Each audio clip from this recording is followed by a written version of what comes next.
ओम शांति। एक अत्यंत श्रीमंत व्यक्ति के पास एक बहुत बड़ा घर था। घर बहुत बड़ा था और घर के बाजू में एक तालाब भी था और घर के सामने एक सुंदर बगीचा भी था और घर के पीछे एक पर्वत छोटा सा और थोड़ा और पीछे एक सुंदर सा घना जंगल। परंतु यह व्यक्ति रोज रोज कई सालों से उसी घर में रहते रहते, उसी घर को देखते देखते और उसी बगीचे को देखते देखते और उसी पर्वत को देखते देखते और उसी तालाब को देखते देखते उब गया था।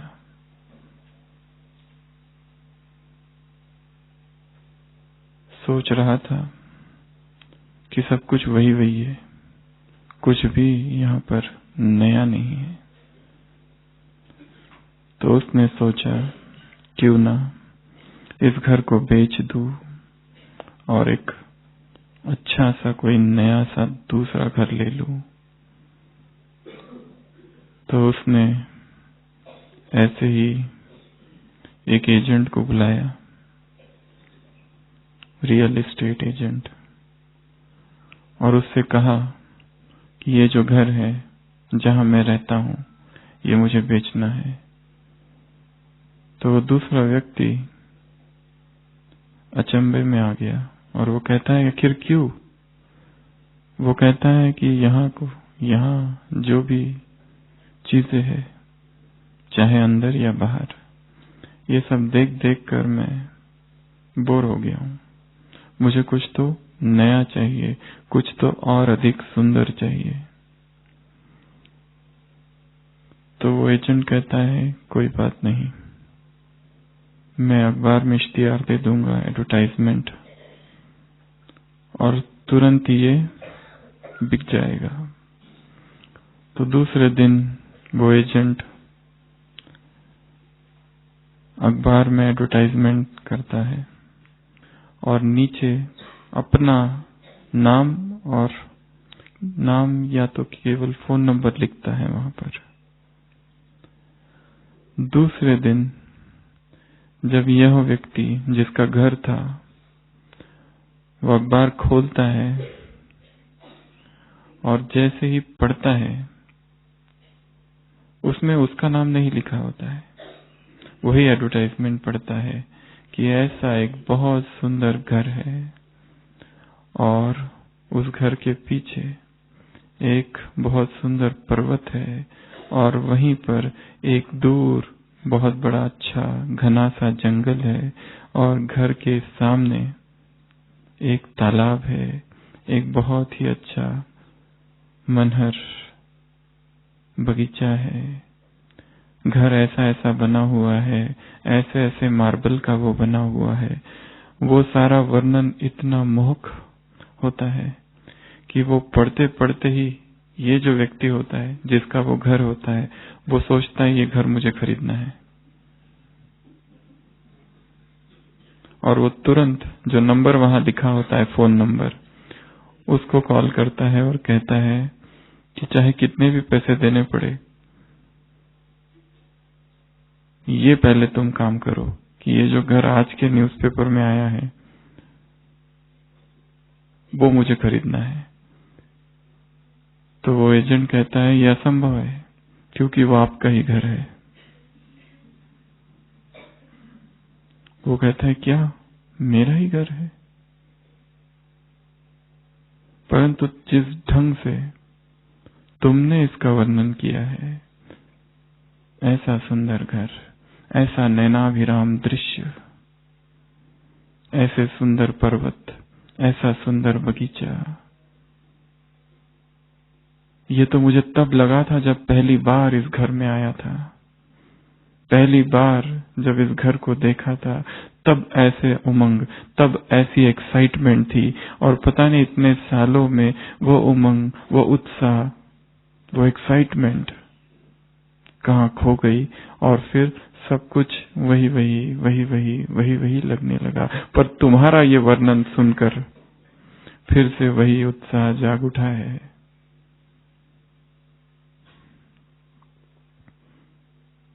कल सुबह की अव्यक्त वाणी,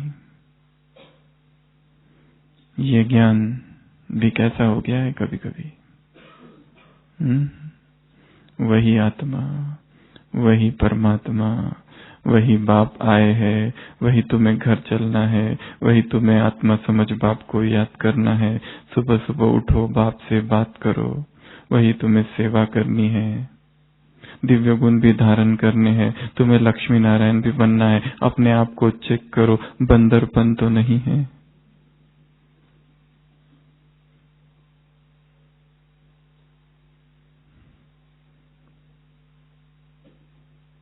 एक ही चीज जब बार बार कानों में पड़ती है, एक ही चीज जब व्यक्ति बार बार पढ़ता है, एक ही चीज जब व्यक्ति बार बार उसी ढंग से देखता है, तो धीरे धीरे वो चीज उसको उत्साह नहीं, कभी कभी उबाने वाली हो जाती है। तो क्या किया जाए? उस व्यक्ति को भी अपना घर ऐसा ही हो गया था, सब कुछ वही वही वही वही। और जैसे ही एक दूसरा वर्णन पढ़ा, जैसे ही ये पढ़ा कि ये जो मेरे पास है वो ये है, तो अचानक फिर से वही एक्साइटमेंट, अचानक फिर से वही उमंग, फिर से वह उत्साह, फिर से वह दृष्टि में सौंदर्य आ गया। तो बाबा ने कल मुरली में क्या कहा कि ये ज्ञान भी कैसा नहीं है, रूखा सूखा नहीं है, इसमें नवीनता है। और यही नवीनता, यही रमणीकता तुम्हें आगे बढ़ाएगी। पर कहीं वह रमणीकता और वही नवीनता खो तो नहीं गई। तो आज हम उसी नवीनता को पुनः कैसे लाए, और जो बाबा ने युक्तियां बताई उसकी थोड़ी सी चर्चा करेंगे। जनवरी मास चल रहा है, 18 जनवरी 69 से अव्यक्त मुरलियों की जो अव्यक्त धारा बह रही है, उस अव्यक्त गंगोत्री से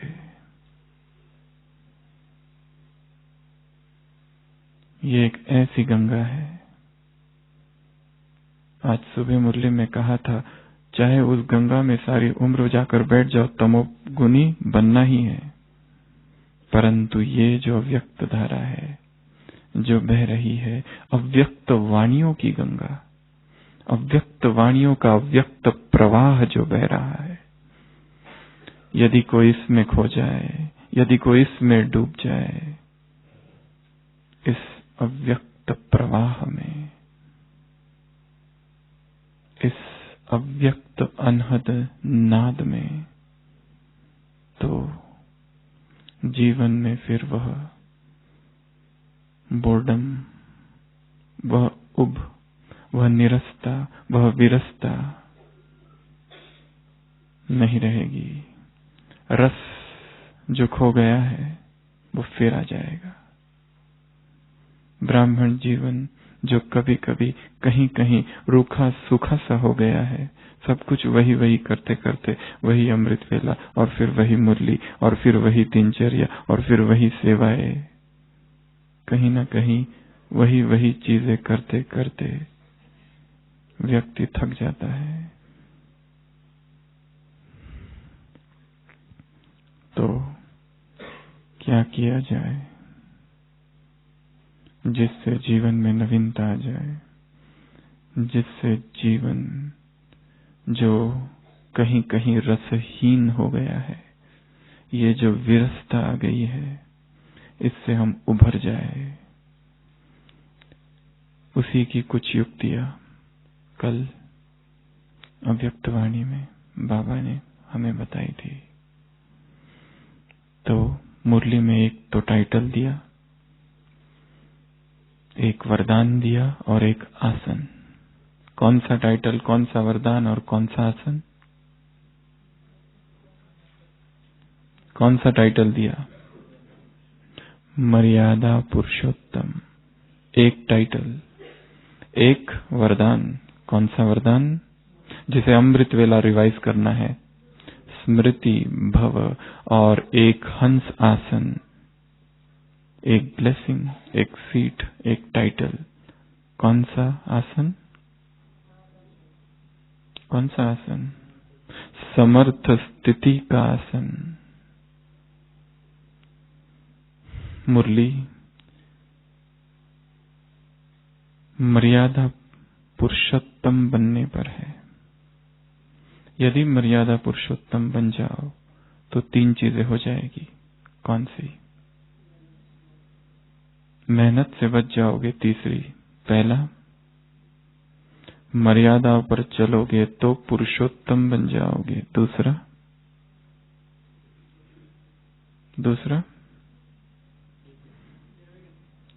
दूसरा तमोगुनी आत्माएं, तमोगुनी वायुमंडल, तमोगुनी वाइब्रेशन से सेफ रहेंगे।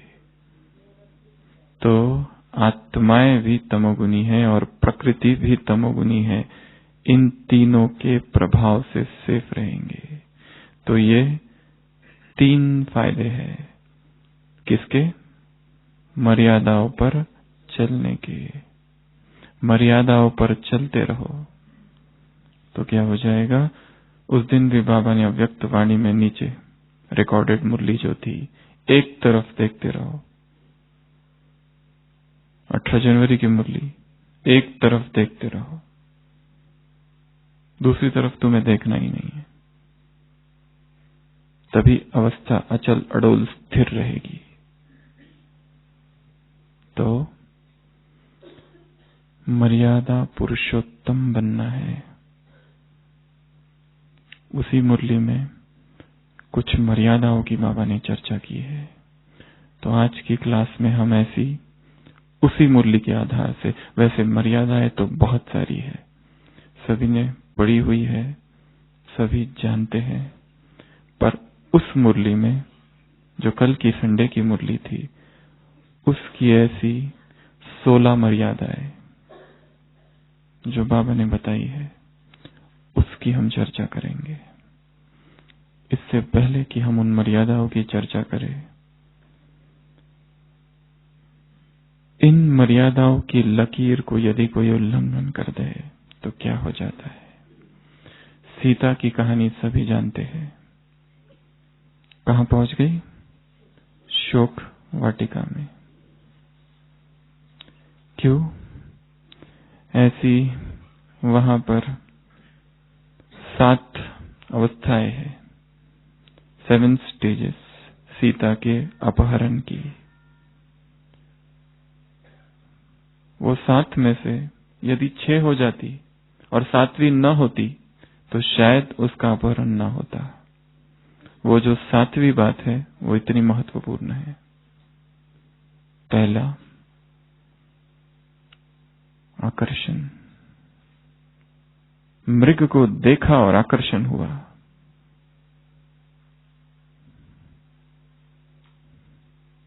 इस जिस्म को तुम्हें देखना ही नहीं है। सिनेमा दोजक का द्वार है। कल की मुरली थी ना, परसों की।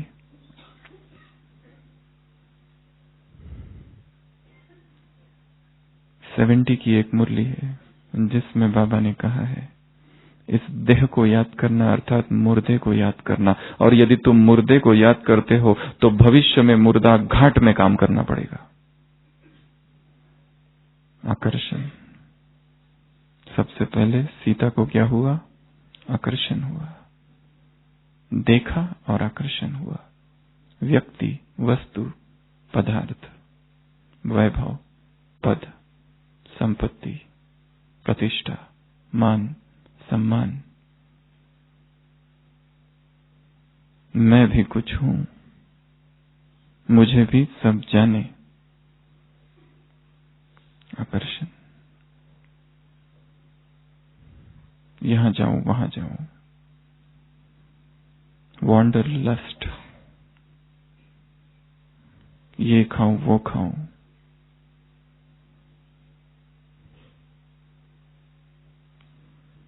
दूसरा, पाने की इच्छा।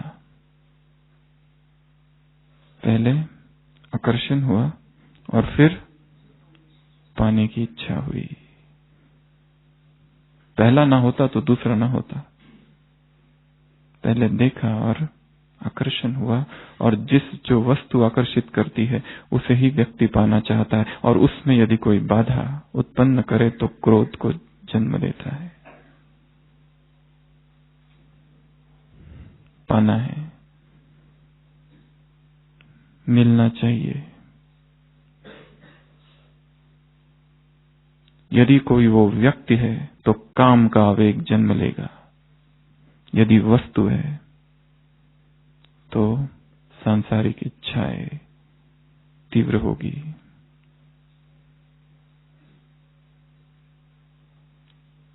तीसरा,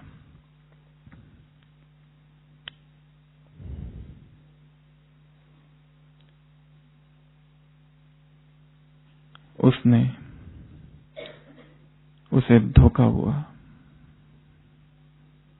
तीसरा, धोखा। आवाज थी किसी और की। किसकी आवाज समझी? राम की। आवाज थी मारीच की, राक्षस की, पर क्या समझा उसने? राम की आवाज है।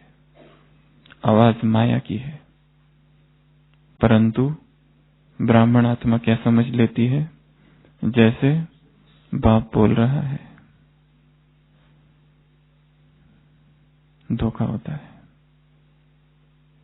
अगला, चौथा, अविश्वास। क्या उसे पता नहीं राम कौन है? क्या उसे ये नहीं पता कि जो मेरा साथी है, क्या उसे और किसी के साथ की आवश्यकता है? क्या और किसी के मदद की आवश्यकता है? वो सर्वशक्तिवान है, वो सर्वसमर्थ है। अपने राम पर ही अविश्वास। पांचवा, जिद।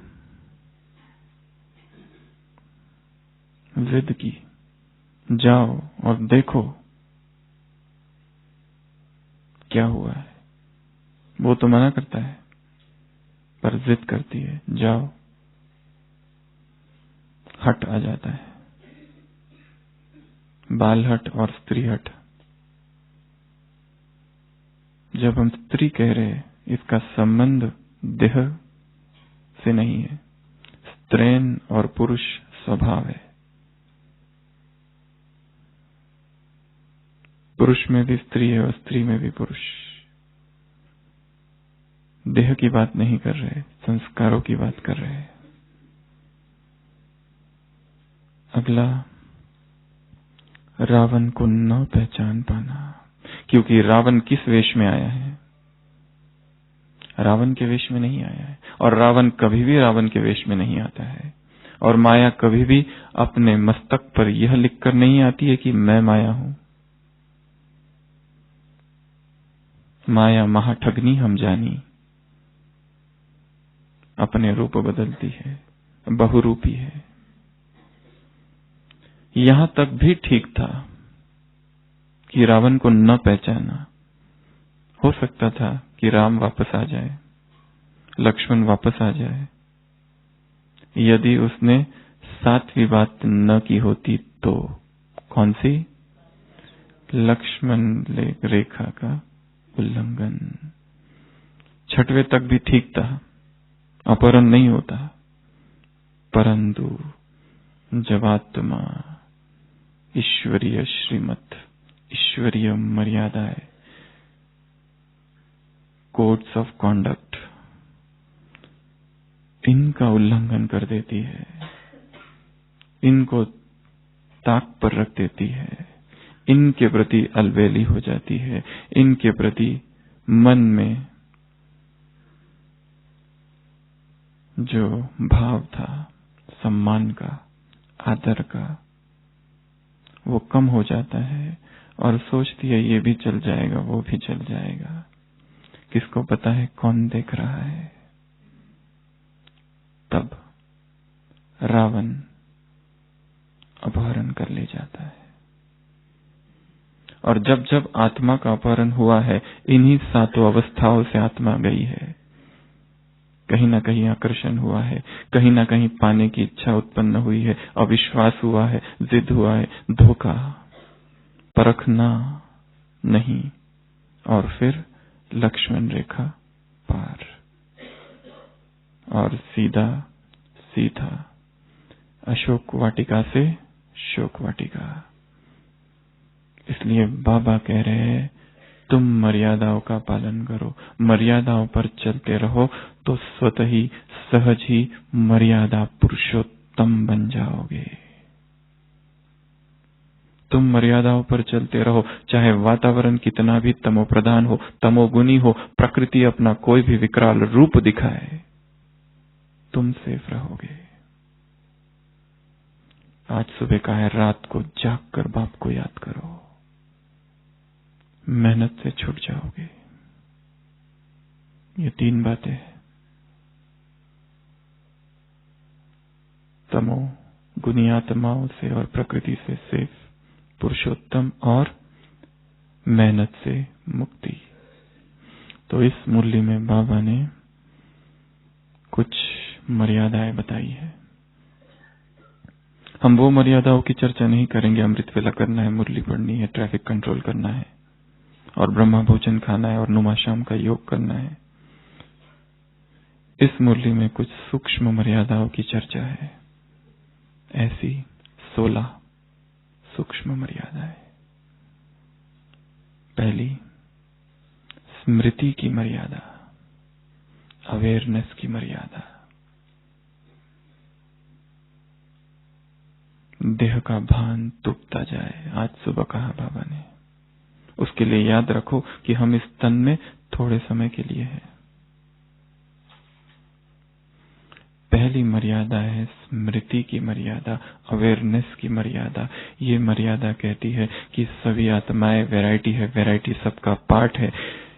ये सिमरन नहीं कि ये भी आत्मा और मैं भी आत्मा, परंतु यह स्मृति कि यह है ही आत्मा, है भी आत्मा और मैं भी हूँ ही आत्मा, मैं भी हूँ ही और ये भी है ही आत्मा। देह को ना देखो, आत्मा को देखो। यह नेचुरल स्मृति हो जाए। इस देह को क्या देखना, इसका ना तो देखना है ना ही इसका कोई ख्याल हो। 2 दिन पहले मुरली में था, देह को क्या देखना है, ना तो इसे देखना है और ना ही इसका कोई ख्याल हो। जब चेतना देह के भान से ऊपर उठ जाती है तो उसमें ईश्वरीय शक्तियां भरने लगती है और यही पहली श्रीमत है। इसके प्रयोगी बनो तो केवल सिमरन नहीं, स्मृति, ये याद और ये नेचुरल याद और ये नेचुरल स्मृति, यही एकमात्र पुरुषार्थ है। बाबा ने डायरिया भर दी और दीवारों को भर दिया था, लिखते लिखते। पहला ही पाठ, इसी पर काम करना है कि बुद्धि देह की तरफ ना जाए। वो सारे चित्र,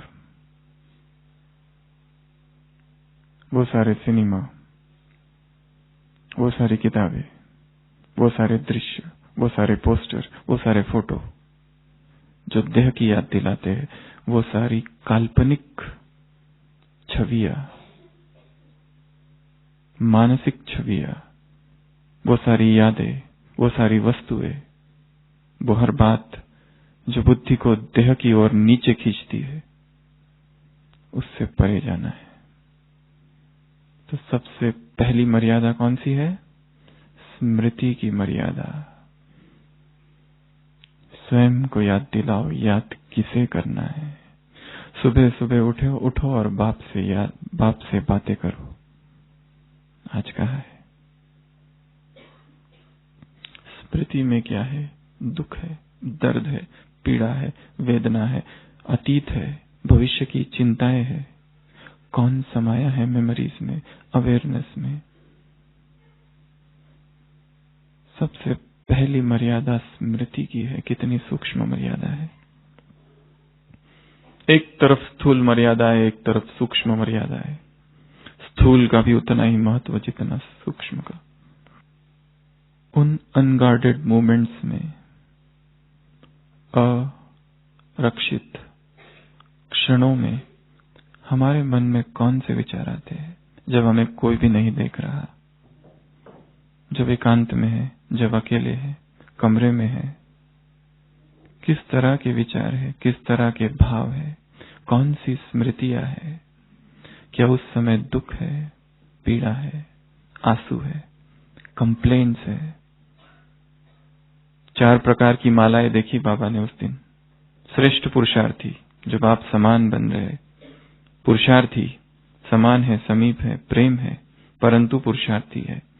तीसरे पुरुषार्थी है, परंतु बहुत बार कभी कभी तूफानों का सामना करने वाले। और चौथे उल्हानों की माला। मैं कौन? चेक करो, मैं कौन? उल्हानों से भरा है मन, कंप्लेंट से भरा है, व्यक्तियों के प्रति, लोगों के प्रति, यज्ञ के प्रति, परिवार के प्रति, परिस्थितियों के प्रति, समय के प्रति, स्थान के प्रति, प्रकृति के प्रति, अतीत के प्रति, भविष्य के प्रति, वर्तमान के प्रति, ड्रामा के प्रति। क्या है? स्वयं को देखो। तो पहली मर्यादा है स्मृति की मर्यादा। दूसरी मर्यादा है स्थिति की मर्यादा। स्थिति कैसी हो तुम्हारी? समस्थिति हो, शक्तिशाली स्थिति हो, हंस आसन हो, जिसमें निर्णय शक्ति हो। यहां पर सबसे आगे वो है जिसकी स्थिति आगे है, चाहे अज्ञात हो, परंतु स्थिति जहां आगे है, चेतना वहां आगे है। स्थिति इतनी शक्तिशाली हो कि यहां की छोटी छोटी बातें, 1000 बातें दिन भर में होती है, कुछ भी हमें प्रभावित ना करे। उस दिन हम बात कर रहे थे, ब्रह्मा बाबा भगवान की प्रविष्टता हुई। उन्हें इसका कोई अनुभव नहीं था कि भगवान की प्रविष्टता होने के बाद क्या क्या होता है। क्या अनुभव था? जो विघ्न आए, जो बाधाएं आई, परंतु ऐसे पार किया जैसे पता है, जैसे कुछ भी नया नहीं है। इसका कोई अनुभव उनके पास नहीं था, परंतु निश्चय था। जरूरी नहीं हर चीज का अनुभव ही होना चाहिए, जरूरी नहीं हर चीज के नरक से व्यक्ति गुजरे और फिर जाने ये ऐसा है। पहले भी जाना जा सकता है, क्योंकि भगवान कह रहा है ये ऐसा होता है, अगर तुम ये करोगे तो ये होगा, ये देखोगे तो ये होगा। देखकर जानने की जरूरत नहीं है। भगवान वाच्य है, दोजक का द्वार है ये सिनेमा।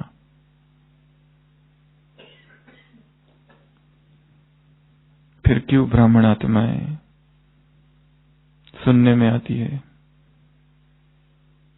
11-11 बजे, 12-12 बजे, 1-1 बजे और 2-2 बजे तक जागती है। इसी दोजक के पीछे कौन सा एंटरटेनमेंट है उसमें? स्थिति की मर्यादा। यदि स्थिति हमारी कमजोर है, अर्थात हम मर्यादा पर नहीं है। यदि स्थिति हमारी कमजोर है, अर्थात हम श्रीमत पर नहीं है। ये भी श्रीमत का उल्लंघन है। स्थिति को हमने बनाने का प्रयत्न क्यों नहीं किया? हम ये नहीं कह सकते कि ये ऐसा है, वो ऐसा है। ये नहीं कह सकते हम अपसेट इसलिए हुए हैं। आगे कहा है बाबा ने परमात्मा प्रेम में, यदि स्थिति कमजोर है और यदि कोई प्रयत्न नहीं कर रहा है उसको शक्तिशाली बनाने का, तो ये भी अमर्यादा है। तीसरी मर्यादा, यदि स्थिति शक्तिशाली तो स्मृति, वृत्ति, दृष्टि स्वतः ही शक्तिशाली हो जाएगी। ये भी कहा है बाबा ने। तीसरी मर्यादा, कर्म की मर्यादा। जब कोई कार्य चालू किया तब स्थिति बहुत अच्छी है, परंतु बीच में व्यर्थ और साधारण हो रहा है, और फिर लास्ट में फिर स्थिति अच्छी है, परंतु ये भी अमर्यादा है, क्योंकि त्रिकालदर्शी स्थिति नहीं रही वहां पर।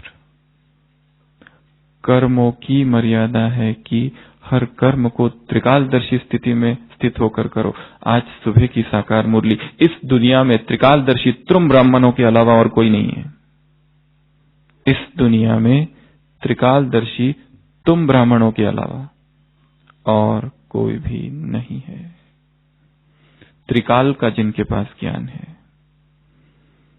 स्टार्टिंग, मिडल और एंड, कोई भी कर्म का तीनों ही शक्तिशाली हो। अमृत वेला भी शक्तिशाली, दिन का, शाम रात शक्तिशाली और बीच का समय शक्तिशाली। तीनों ही यदि शक्तिशाली नहीं है, चाहे कर्म का या दिन का, तो सबसे पहले काम करना होगा किस पर? सुबह के समय पर, आदिकाल पर। इसी मुरली में बाबा ने आगे कहा है, अव्यक्त पर्सनल महावाक्य में, अमृत वेले आदिकाल में स्वयं को संपूर्ण रूप से ईश्वरीय शक्ति, ईश्वरीय ज्ञान और ईश्वरीय प्रेम से अपने अंदर इतना धारण कर लो कि सारे दिन भर फिर किसी भी देहधारी का प्यार, लगाव खींचेगा नहीं। यदि कोई देहधारी खींच रहा है, यदि किसी से लगाव हो रहा है, इसका अर्थ संपूर्ण रूप से स्वयं में ईश्वरीय प्रेम, ईश्वरीय शक्ति, ईश्वरीय प्राप्तियां, शक्तियां भरी नहीं है। पहले अमृत वेला ठीक करो, फिर शाम को ठीक करो या रात को ठीक करो, और फिर दिन भर को भी ठीक करने का प्रयत्न। उसी तरह कर्म में पहले कर्म की शुरुआत को ठीक करो, कर्म के एंड को ठीक करो, और बीच का जो है फिर धीरे धीरे उसको भी ठीक करना चालू करो, क्योंकि सबसे ज्यादा हलचल बीच में है। शुरुआत तो बहुत अच्छी है, अभी अभी मुरली सुनी, अभी अभी अमृत वेला किया है, और मैं फरिश्ता हूं स्वरूप में स्थित है, और कर्म क्षेत्र में प्रवेश, और प्रवेश करते ही तुरंत माया का आगमन, और फिर कहां वो अमृत वेला छूट गया और कहां वो मुरली की पॉइंट्स चली गई, पता ही नहीं चला। और जब काम पूरा हुआ, सेवा पूरी हुई, तब याद आया कि ये करना चाहिए था। जो नहीं करना था वही कर दिया। शायद जब हम कर्म में आए तब जागे हुए थे, कर्म करने लगे, बीच में सो गए। सोना जागना हम चेतना की बात कर रहे हैं, होश और बेहोश। होश अर्थात आत्माभिमान, बेहोश अर्थात देह अभिमान। जब आए थे तो जागे जागे आए थे, और जैसे काम आगे बढ़ा सो गए, और फिर जागे काम होने के बाद, कर्म करने के बाद, और फिर पता चला ये करना नहीं चाहिए था, फिर भी हो गया। मार्क ट्वेन ने लिखा है अपनी एक जगह कि जब भी मैं कहानी लिखने गया, वो लेखक था, प्रसिद्ध लंदन का लेखक, उसने लिखा एक कहानी मैं लिखने गया, तब मैंने सोच लिया था ये पात्र है, ये पात्र ये काम करेंगे। पर जैसे जैसे कहानी आगे बढ़ने लगी, वो पात्र अपने आप मेरे कंट्रोल से बाहर चले गए, और जब कहानी पूरी हुई तो देखा कि ये पात्रों ने वो काम तो किया ही नहीं जो इनको मैंने सोचा था, उन्होंने तो कुछ और ही कर दिया। ये कैसे हो गया? वो लिखता है, शायद जब मैंने ये सोचा था कि ये करेंगे, तब भी मैं सोया हुआ ही था। इसके लिए पात्र मेरे हाथ से चले गए, वो जो कैरेक्टर्स थे उसमें, किताब में, और वो कुछ कुछ करने लगे, कुछ का कुछ करने लगे। निद्रा की अवस्था, तंद्रा की अवस्था, प्रमाद की अवस्था, स्लंबर, स्लीप। व्यक्ति जागा जागा कार्य शुरू करता है, धीरे धीरे व्यर्थ साधारण निद्रा, प्रमाद, और फिर कार्य पूरा होता है, फिर जागता है। क्या हम करें कि जिससे निरंतर जागे रहे, इसकी प्लानिंग बनानी है। क्या हम करें जो बीच का समय सबसे ज्यादा हलचल बीच में है, उस बीच में सो ना जाए। यही पुरुषार्थ है। इसके लिए छोटे छोटे जागरण का अभ्यास करना है, बीच में छोटी छोटी आत्माभिमानी स्थिति का अभ्यास, छोटी छोटी आत्मिक दृष्टि का अभ्यास। ये नहीं कि सबको ही आत्मा देख लूंगा आज, वैसे तो लक्ष्य वही है, पर कम से कम 10 को तो देखूं। चलो 5 को देखता हूं आज। 2 घंटे की सेवा है, 5 लोगों को आत्मा देखना है। इतना भी याद रहे तो हो सौभाग्य। चौथी मर्यादा, सेवा की मर्यादा। ये बताई कर्म की, अभी है सेवा की मर्यादा। सेवा की मर्यादा है कि सेवा कहां करने जा रहे हो? बगुलों के बीच, अज्ञानियों के बीच सेवा करने जा रहे हो। ये कर्म बंधन नहीं है, कर्म संबंध नहीं है, ये सेवा का संबंध है और सेवा का बंधन है। ये सेवा का बंधन है, ये सेवा का संबंध है। ये याद रहे। ये लौकिक नहीं, मैं लौकिक में अलौकिक को प्रत्यक्ष करने जा रहा हूं।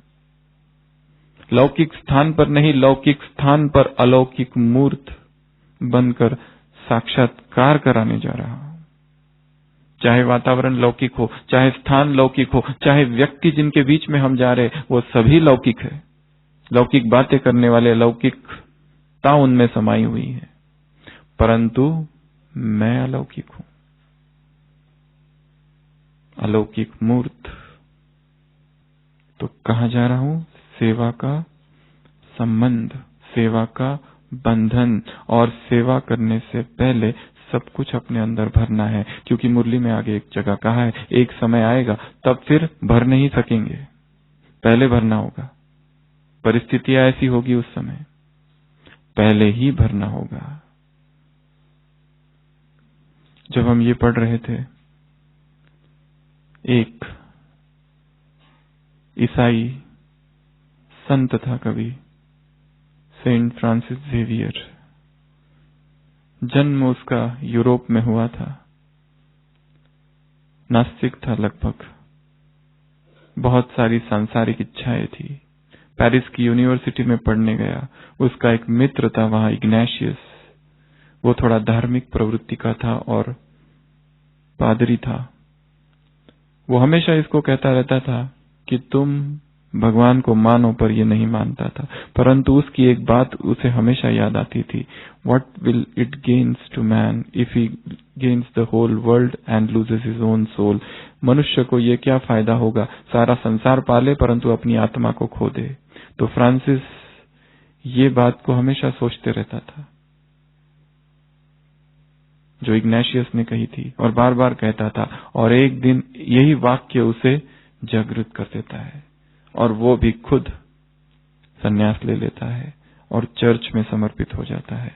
वहां से उसकी जो एक यात्रा है, जो बाइबल में उसने एक जगह पढ़ी थी, ओल्ड टेस्टामेंट में, जेनेसिस 12:1 में, leave your country, leave your people, leave your father's household and go to the land I will show you. उसको कहा जाता है कि अपना घर छोड़ दो, अपना देश छोड़ दो, अपने पिता का घर छोड़ दो और वहां जाओ जो मैं तुमको बताऊंगा। उसकी जाने की इच्छा नहीं होती है, परंतु उसे संदेश देना होता है, क्योंकि उसे सारे विश्व को संदेश देना होता है। इसके लिए वहां से यात्रा करते हुए वो भारत पहुंचता है 1542 में, गोवा में। और गोवा में इतनी सबकी सेवाएं करता है, दिन रात सेवा में लगा रहता है। गरीबों की सेवा करता है, कैदियों की सेवा करता है, बंदियों की सेवा करता है। उनके वस्त्र धोता है, सब कुछ करता है, वो सारी चीजें करता है जो कोई नहीं करेगा, और लोगों का दिल जीतता है, परंतु अंदर एक ही रहता है कि मुझे सेवा करनी है। वो अपने घर को छोड़कर आ जाता है, लीव योर कंट्री, अपने देश को छोड़ के आता है, leave your father's household, leave your people and go to the land I will show you. भगवान के वचन है बाइबल में कि वहां जाओ और मार्ग मैं बताऊंगा, जाओ पर यहां से। दादी आबू में आई थी, किसी की इच्छा नहीं थी यहां से जाने की, परंतु फिर भी सेवा पर गई।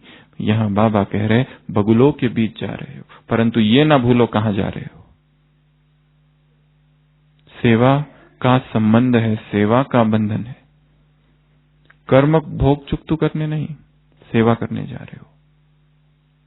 अपने सारे वस्त्र उसने, फ्रांसिस ने, गरीबों को दान कर दिए। जिस शिप में वो बैठ के आए, 1.5 साल लगा वहां पहुंचते पहुंचते भारत। जो केबिन उसको दिया था पोप ने कि तुम इस केबिन में रहना, वो उसने गरीबों को दे दिए, रोगियों को दे दिए। गरीबों की खाट जो थी उसके नीचे ही सोता था, ताकि कोई पेशेंट रात में उठे तो उसको तुरंत दवाई दे दे। रस्सियों के ऊपर सोता था। त्याग ही त्याग। क्यों? कि एक ही संदेश कि मुझे, जिसको वो भगवान समझता था, वो संदेश सबको सुनाना है। 43 चर्च, उससे भी ज्यादा उसने स्टैब्लिश किए। मिशनरीज जो बाबा कहते हैं ना, तुम मिशन, तुम्हारा ये गॉडली मिशन है, वैसे वो भी अपने एक मिशन पर आया था। 10 साल में, केवल 46 में उसकी डेथ हो गई, 46 की आयु में, केवल 10 साल में इतने सारे कार्य उसने कर दिए। तो सेवा। अगली मर्यादा, दान की मर्यादा। क्या कहा दान के लिए बाबा ने? तुम कौन हो? वो ब्राह्मण विद्या का दान करते हैं, विद्या देते हैं। तुम्हारा पिता भाग्य विधाता है, तो तुम्हें वर्षे में क्या मिला है? भाग्य मिला है। संसार में, संसार के जो लोग दान करते हैं, कपड़े का दान करते, पानी का दान करते, मकान का दान करते, जमीन का दान करते, परंतु उससे कभी तृप्ति नहीं हो सकती। तुम्हें कौन सा दान करना है? भाग्य का दान करना है। जैसे ब्रह्मा ने भाग्य का दान किया, बांटा, वैसे तुम भी बांटो। किसी की तकदीर बना देना। अगर भाग्य बांट दिया तो उसमें सब कुछ आ जाएगा, परंतु उसके लिए पहले अपने भाग्य को याद रखो, सिमरन करो, मैं कितना भाग्यशाली हूं। 1 घंटा भी, क्या 1 घंटा भी बिना दान किए न जाए। कितनी जबरदस्त बात बोल दी। 1 घंटा भी बिना दान किए न जाए। यहां केवल मुख से ज्ञान सुनाने की बात नहीं है, मनसा भी है। क्या ऐसा हम दान कर रहे हैं, या खुद ही भरने में लगे हैं, और खुद ही अतृप्त है, और खुद ही मांग रहे हैं, और खुद ही चाह है?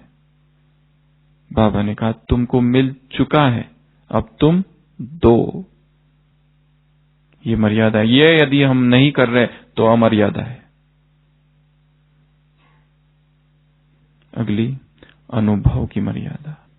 हीरे तुल्य जीवन है, ब्राह्मण चोटी है, देवताओं से भी ऊंच है। क्या ऐसा अनुभव है? क्या इतनी खुशी है? ये अनुभव की मर्यादा है। पार्टियों से मुलाकात, पार्टी नंबर 2। ब्राह्मण चोटी, संसार की सर्वश्रेष्ठ आत्मा है, ऐसा अनुभव है। हीरे तुल्य जीवन है, ऐसा अनुभव है। देवताओं से भी हम श्रेष्ठ है, ऐसा अनुभव है। यदि नहीं है तो ये भी क्या है? अमर्यादा। अमर्यादा शब्द सुनते ही अंदर चोट लगनी चाहिए। ये नहीं हो रहा है। फिर जहां से मुरली की हमने शुरुआत की थी कि जीवन में निरसता न हो, ऐसी यहां पर 7 बातें हैं। संसार में जो भी ऑक्यूपेशन है सब तुम हो। सबसे पहली सिंगिंग, गाने की मर्यादा। तुम हो कौन? स्पिरिचुअल सिंगर हो तुम। पाना था सो पा लिया, ये तुम्हारा गीत है। हमारे गीत दुख के, दर्द के, मांगने के, भक्ति के, पीड़ा के नहीं हो सकते। स्पिरिचुअल सिंगिंग की मर्यादा, हमें सॉन्ग जो दिया गया है वो एक खुशी के सॉन्ग है, पोस्ट रियलाइजेशन सॉन्ग है, हमारे प्री रियलाइजेशन सॉन्ग नहीं है जिसमें भक्त याचना कर रहा है, उपासना कर रहा है, मांग रहा है दे दो। वो हमारे गीत नहीं है, हमारे पा लिया के गीत है। तो जब जब हमारे मुख से कोई गीत निकले, कैसा हो वो? खुशी का, पाने का, दुख का नहीं, दर्द का नहीं, मांगने का नहीं। तो सिंगिंग की मर्यादा। दूसरा है तुम कौन हो? स्पिरिचुअल डांसर हो, नर्तक, ज्ञान का डांस करो। मैं कौन सा डांस कर रहा हूं? दुख का, पीड़ा का, वेदना का, बदले का? कौन सा डांस चालू है? अंतर मन में आत्मा कौन सा डांस हो रहा है? कंप्लेंट का? ज्ञान की बुलबुल टिकलू टिकलू करते रहे।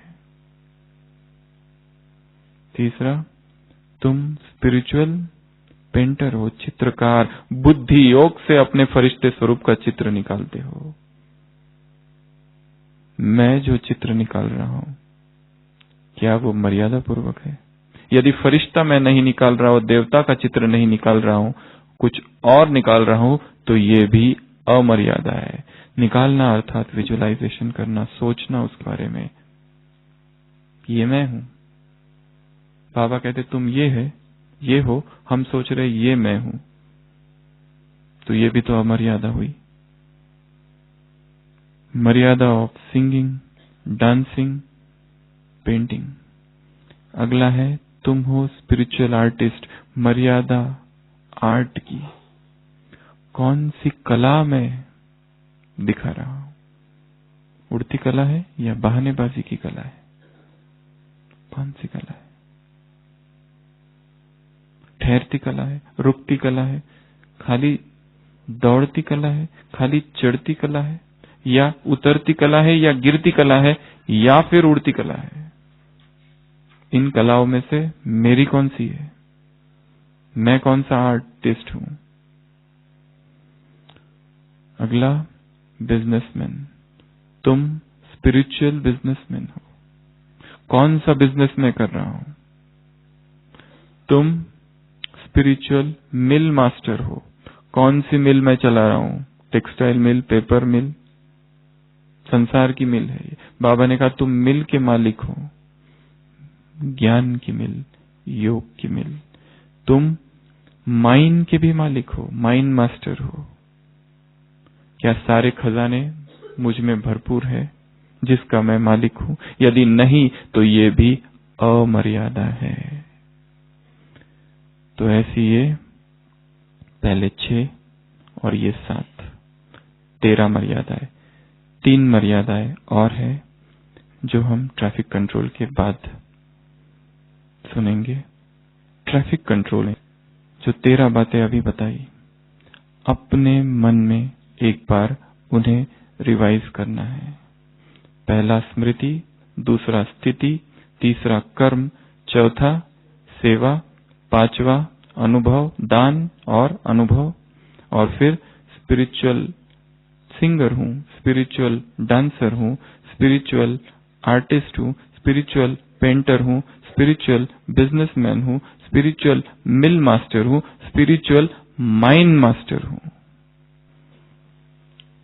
अगली मर्यादा कुमारों के लिए। कुमारों को बाबा ने कहा है गड़बड़ नहीं करना, अविनाशी रहना। ये कौन सी मर्यादा है कुमारों के लिए? कौन सी गड़बड़? इस पर चिंतन करने का विषय है। किस गड़बड़ की बातें बाबा कर रहे हैं? कुमारों के लिए मर्यादा क्या है? कोई भी गड़बड़ नहीं करना, अपनी धारणाओं पर मजबूत रहना, चाहे दुनिया एक तरफ और हम अकेले एक तरफ, फिर भी अडिग। और सर्वश्रेष्ठ धारणा है संपूर्ण पवित्रता की।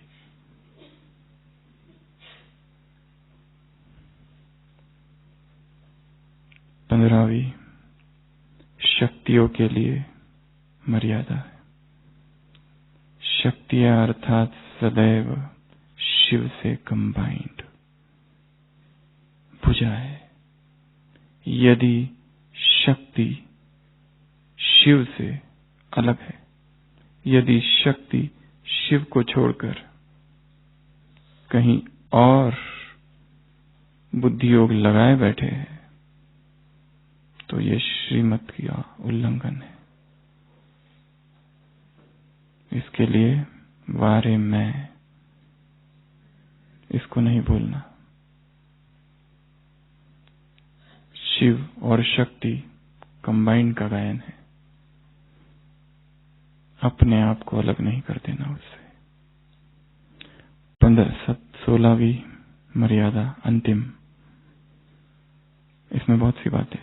परमात्मा प्रेम की मर्यादा। बाबा ने कहा है, अमृत वेला स्वयं को इस परमात्मा प्रेम से भर दो। ये परमात्मा प्रेम तुम्हें सहज योगी बनाएगा। ये परमात्मा प्रेम तुम्हें उड़ती कला में ले जाएगा, फिर नीचे की कोई आकर्षण खींचेगी नहीं। ये परमात्मा प्रेम सुखदायी झूला है। ये परमात्मा प्रेम तुम्हें सब कुछ देगा, सुख शांति जो चाहिए वो दे देता है। ये परमात्मा प्रेम मेहनत से छुड़ाएगा।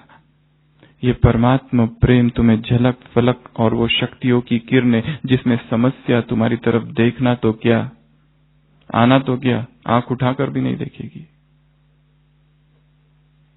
ये परमात्मा प्रेम में अखूट है, सबको देते जाओ। प्रेम जब किसी से होता है तो उस व्यक्ति को सामने रखा जाता है। बाप यह चाहते हैं कि हर एक संपन्न संपूर्ण संपन्न बन जाए। प्रेम में न्योछावर किया जाता है, प्रेम में समर्पण किया जाता है। ये प्रेम ही एक झूला है। परमात्मा प्रेम से यदि हमने स्वयं को पूरा नहीं भरा है तो ये भी अमर्यादा है। ईश्वरीय प्रेम से स्वयं को भरना, अमृत वेले ये कार्य करना है। इतना भर देना कि दिन भर फिर कोई देहधारी ना खींचे, किसी का सहारा, किसी की मदद, किसी का कंधा नहीं चाहिए। एक वही सब कुछ है, तुम ही हमारे हो, तुम ही हमारे सब कुछ हो। जैसे बाप कहते हो तुम मेरे हो, हम भी कहते हैं कि तुम ही सब कुछ हो। ईश्वरीय प्रेम की मर्यादा। क्या हमारा प्रेम जब हम बाबा के बने थे और आज उतना ही है या बढ़ रहा है हर दिन? यदि उतना ही है अर्थात हम उसमें कार्य नहीं कर रहे। हर दिन बढ़े, हर दिन प्रेम में आगे जाना है। वो लोग फॉल इन लव है या राइज इन लव है। तो स्वयं को ईश्वरीय प्रेम से भरपूर करना है। और जिससे प्यार होता है उसकी कोई कमी नहीं देख सकता है, तो बाबा हमारी कोई कमी नहीं देख सकता है। इसके लिए यही उसके प्यार का रिटर्न होगा। अव्यक्त मास चालू है।